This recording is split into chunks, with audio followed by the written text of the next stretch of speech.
When he's finally inside his guest cottage, Yates checks out the room.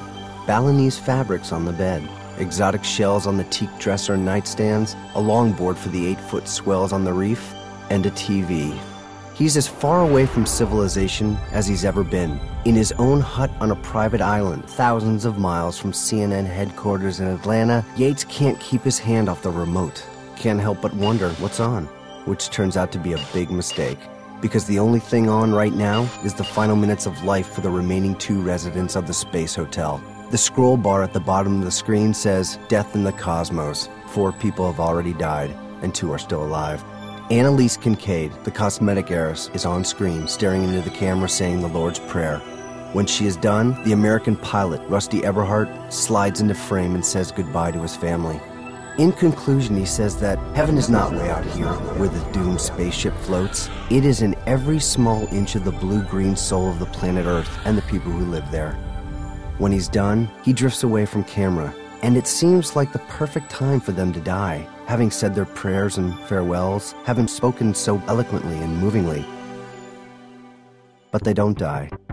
Annalise Kincaid starts to sob off camera, and then she begins to scream. Then Yates hears the pilot, Rusty Eberhardt, tell her to please stop. She's using up all the oxygen. And Annalise Kincaid, she tells Commander Rusty to go fuck himself.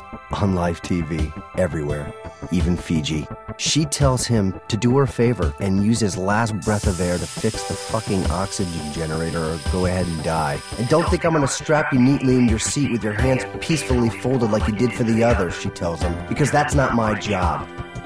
A while later, after maybe 5 minutes of silence, Annalise Kincaid gets back in front of the camera. She has fixed her eponymous makeup and seems to have calmed down.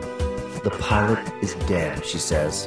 And after the earlier exchange, one can only picture his gravity-free face smashed against the trash receptacle, the toilet, the armpit of another corpse.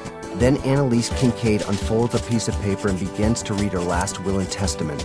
Her estranged daughter, Chloe Moonstone Kincaid, is to get everything, with one stipulation. She is to spend whatever it takes to have Annalise's attorneys sue with every ounce of their being the following corporations and individuals for ever letting her get onto this fucking death trap.